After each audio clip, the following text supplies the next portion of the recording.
Hello. Try to adjust this again. I'm back because it's Friday Night Live.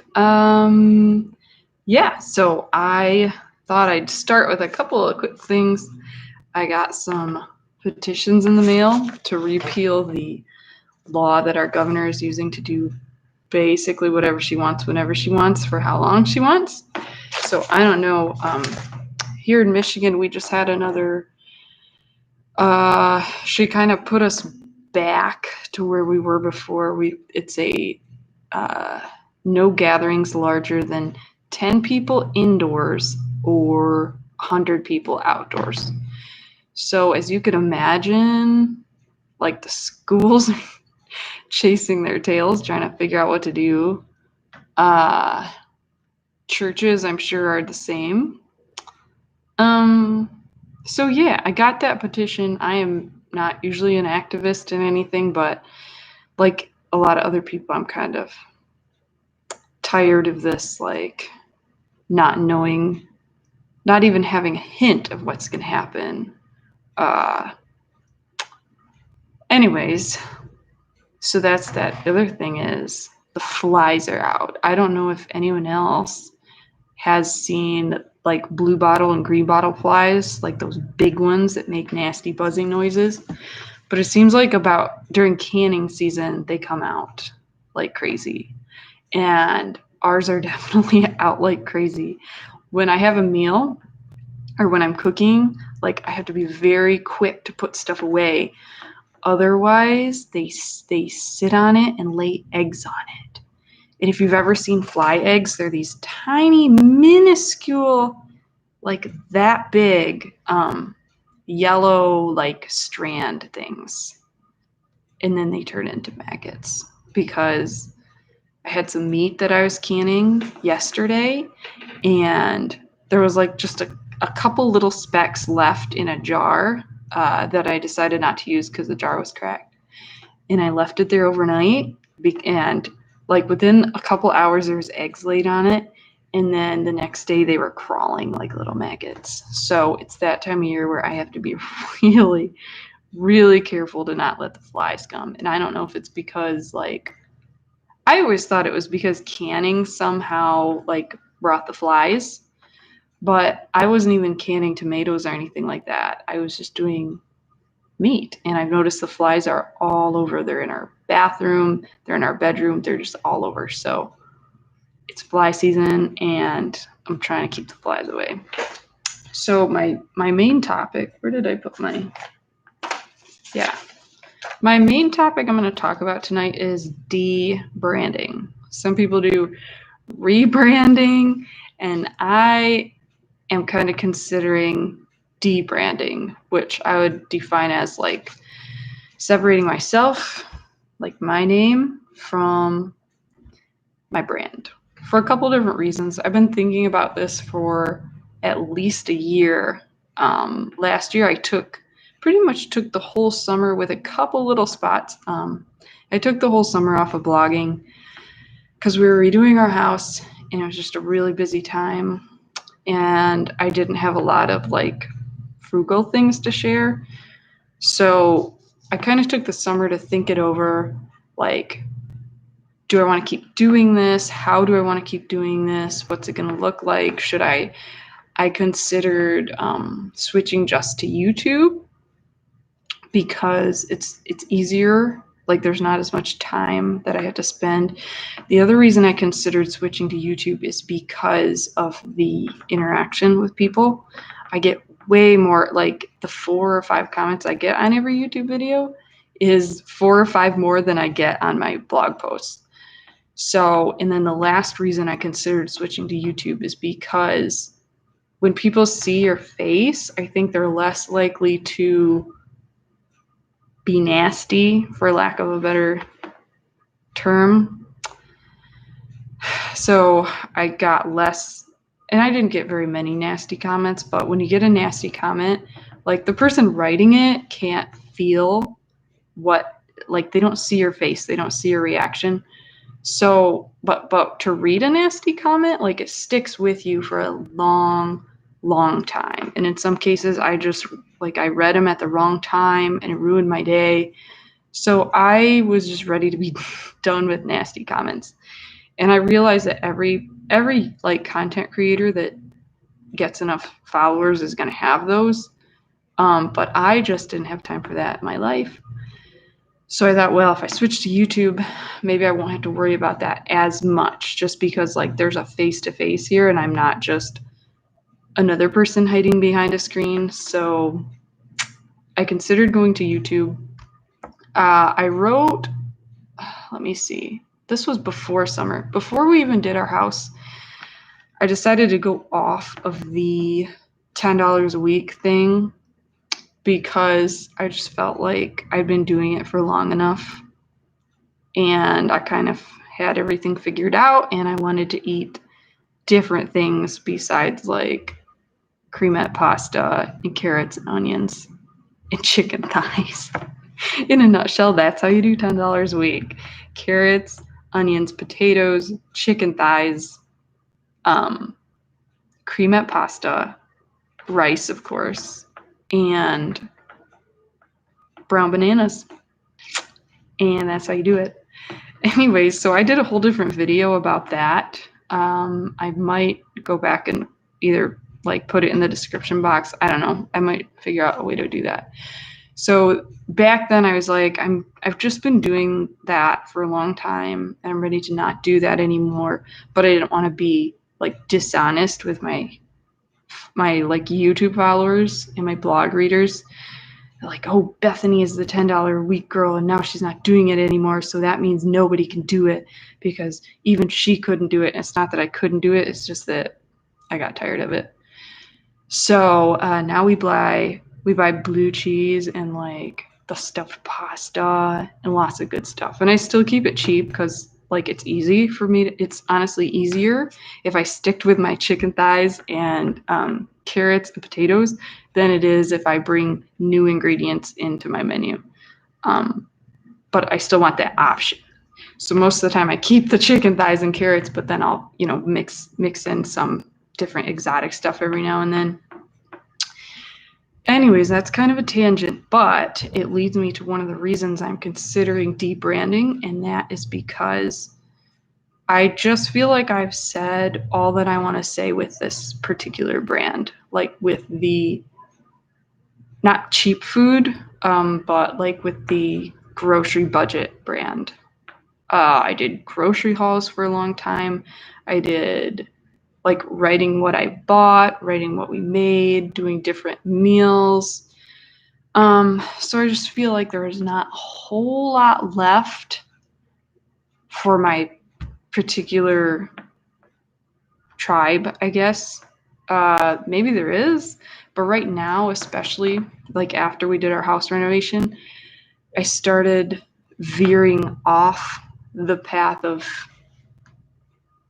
like saving money stuff. Not that I'm not saving money, because I'm still saving money in the same old ways, like, hanging your laundry and cooking from scratch and patching your clothes and using like freebies and growing a garden and all that stuff. I'm still doing all that stuff, but like I'm not as much looking for new ways to save money.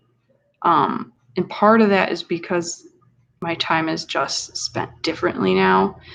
I did a post, I think it was in November or December of last year, where I explained kind of some of the things that were taking up my time that wasn't frugal stuff I could put on the blog. For example, the home renovation stuff, and we're still painting rooms.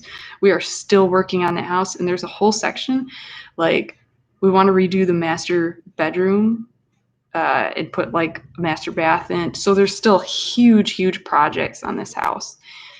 And it's just like, there's just so many things that still need done that I feel like to try to keep going with this particular brand and spending my time like making like this is what I want to do. Like I want to make t-shirt fabric and knit it into a washcloth.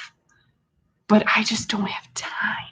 Like if I want to get those rooms painted upstairs, I can't be cutting up t-shirts and making rag yarn, which is what my strange mind actually wants to do. So that's the home renovation is one thing. The other thing is I've been wanting to get back into music a little more, playing more piano, maybe doing some stuff at church, actually playing some of the instruments that I haven't played for a long time. And then, of course, reading. I've had time to read non-frugal stuff like history, biographies. I love reading biographies, and I'm still working on one from last July. So I just, so many things. And the other thing, the last thing is I got rid of my goats when our daughter was born. And I know, somebody says, I would love to see how you do the rag yarn washcloths. I actually did one out of socks, but when you do it with the socks, like it gets sock fuzzies all over the place. So it wasn't very good as a washcloth because I'd wipe it and then the fuzzies would get all over whatever I was cleaning. So yeah, maybe that's something I should do. I don't know. But so I got rid of my goats a couple of years ago, and I feel like I'm at the point now that we've moved. I started a new garden behind our house that's beautiful. It's got, back when there was treated lumber, we bought some like 2x10s, I think, or 2x8s, and made some beautiful raised beds. They're not filled, but I do have 3 of them that are filled. And we did like hoops with beans. And I've spent less time on my garden than I ever have, but it looks so much better. So I feel like the gardening is kind of under control, the house is under control, and I'd like to get back into homesteading and keeping animals and stuff like that, doing fermentation and things that it's not that I couldn't do in the old house, but it was just hard because we didn't have a dishwasher and we didn't have a lot of space and we didn't have a basement. And so, just so many of those things that I'm really excited to start doing again. And I don't feel like I have time to do a lot of like Renaissance housewife / how to eat for $10 a week brand stuff because I want to do that other stuff. And I thought when we did our house, I was like, oh, this is going to be great blog stuff. Like I can share before and afters and like decorating stuff. But then that brings me to the next issue of why debranding is for privacy reasons. So if you're going to start a blog or YouTube channel or whatever, and you have a family, I would not recommend using your real name. I would definitely go with some kind of pseudonym or like fake name or fun name, because nowadays on the internet, if someone knows your real name, like they know your address, they know what you've done for work, it would be very, very easy for someone to, if they wanted to like do something bad to you or even to like report you to the cops and they've never met you, they could do it because, if they've got your address and phone number and all that other stuff. So that's the other big reason why I want to kind of separate my real name from the Renaissance housewife brand, because we've got a daughter who's getting older, and with the weird climate, like the political climate, it's getting really freaky. And thankfully, like, we don't live in a bad spot for that. We're not in the city. But still, you wonder sometimes. And I don't want to sit awake at night wondering if someone's going to like burn our house down because of something I wrote on the internet. And I know that's like not a very well-founded fear. It's just with the way things are, especially right now, it's a little crazy out there.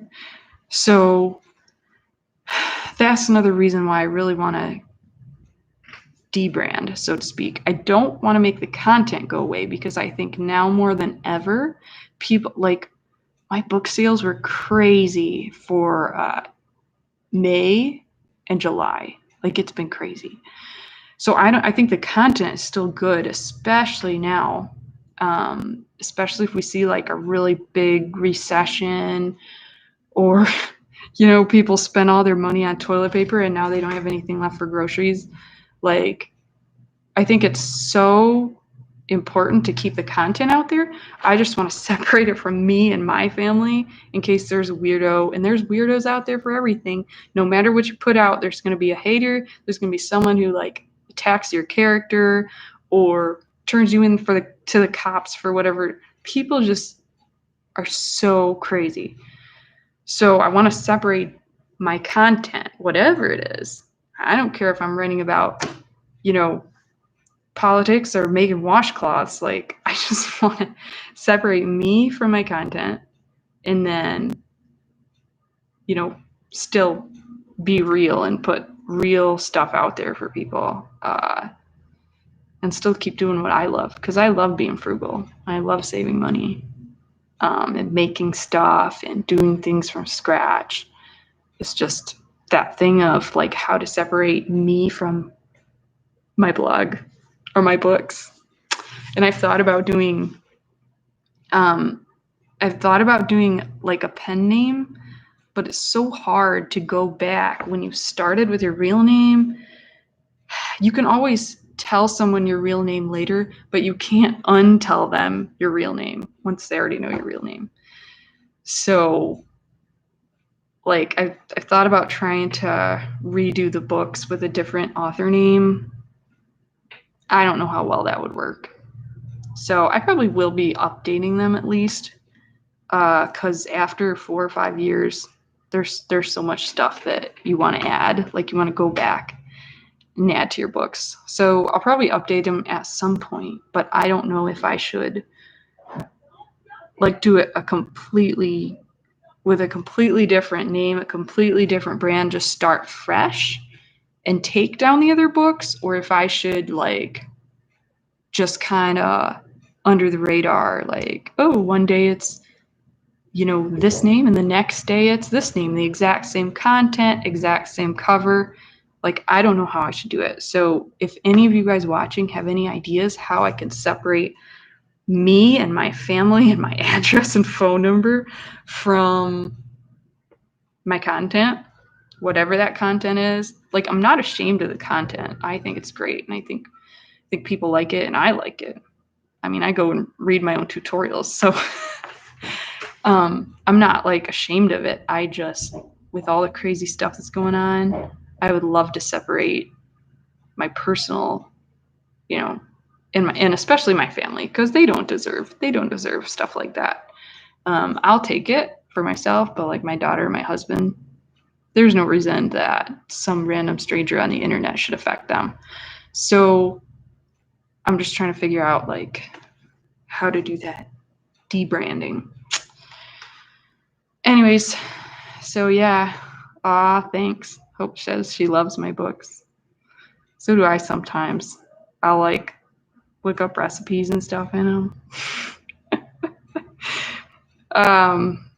Yeah, so I guess I will see you all maybe next Friday or Saturday. That seems to be when I get on here. Alrighty, see you all later.